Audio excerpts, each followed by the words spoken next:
Welcome back, everybody. Once again, we've got our expert, Mr. Dan LeRose, who spent over 20 years in the insurance industry as a field adjuster and as a claims manager. And through this series, we've been asking him a series of questions to clarify for all the homeowners out there how the insurance claims process really works. So Dan, once again, we welcome you back today to ask you another question in the series. Thank you. Here's my question to you today, Dan. How does an adjuster like yourself approach and deal with a claimant who either cannot or will not cooperate with fulfilling their responsibilities in the claims process? I was an insurance agent for 25 years, and a lot of clients thought that when they had a claim, I was going to handle that for them. And of course, I let them know pretty quickly that that was not my function, that they had to deal with the adjuster to handle that themselves. So as a company man, Dan, I'm sure you kind of ran into this same thing when you were out doing your field adjustment work. How do you handle this as an adjuster to get people set on the right course of what their responsibilities are? Well, I think one of the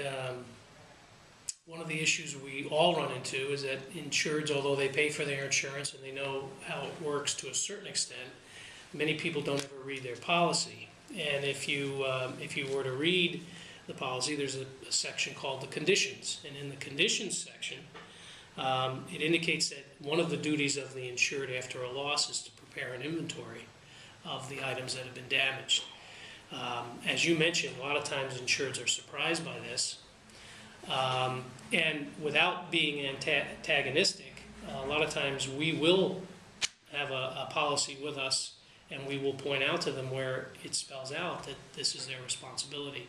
Now, I think companies will try to make it somewhat easier for the insured by maybe providing them with the forms and explaining what to put, what kind of information needs to go on the form. But it is clearly the insured's responsibility to do that.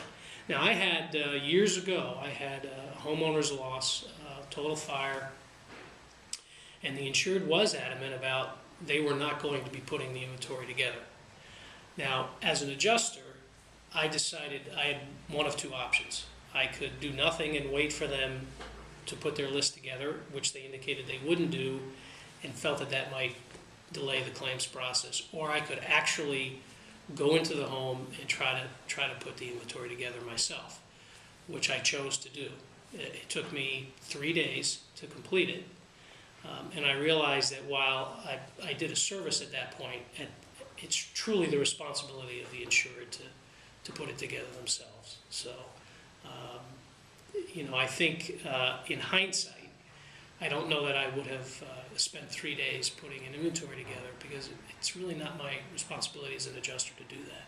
Well, once again, I would think from a claimant's standpoint, they want you to put their claim together, and you're automatically in a conflict of interest because you're putting a claim together and you're doing the settlement on the claim with them at the same time, which I would think that they would want a little more objective handling of itemizing these items that they were going to put together on a claim, because I mean, once again, it's only in their best interest to have something objective down. Right, and I think once an insured takes that stand, and first of all, it's going to delay the claim process, and when they let me put the inventory together, how do you know that an adjuster is going to count all the items that were damaged and be accurate and be forthright? You don't. So it's really in the insured's best interest to make sure that, although it's a long process, that they take the time, identify the items that are damaged, and make sure that they don't leave any money on the table. Dan, once again, thank you very much for your input on this very important part of the claim settlement process. We'll see you again the next time. All right, thank you.